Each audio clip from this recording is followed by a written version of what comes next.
As a father has compassion on his children, so the Lord has compassion on those who fear him. For he knows how we're formed. He remembers that we are dust.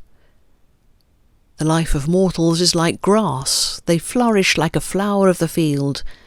The wind blows over it, and it is gone, and its place remembers it no more. But from everlasting to everlasting the Lord's love is with those who fear him, and his righteousness with their children's children, with those who keep his covenant and remember to obey his precepts. The Lord has established his throne in heaven, and his kingdom rules over all. Praise the Lord, you his angels, you mighty ones who do his bidding, who obey his word. Praise the Lord, all his heavenly hosts, his servants who do his will.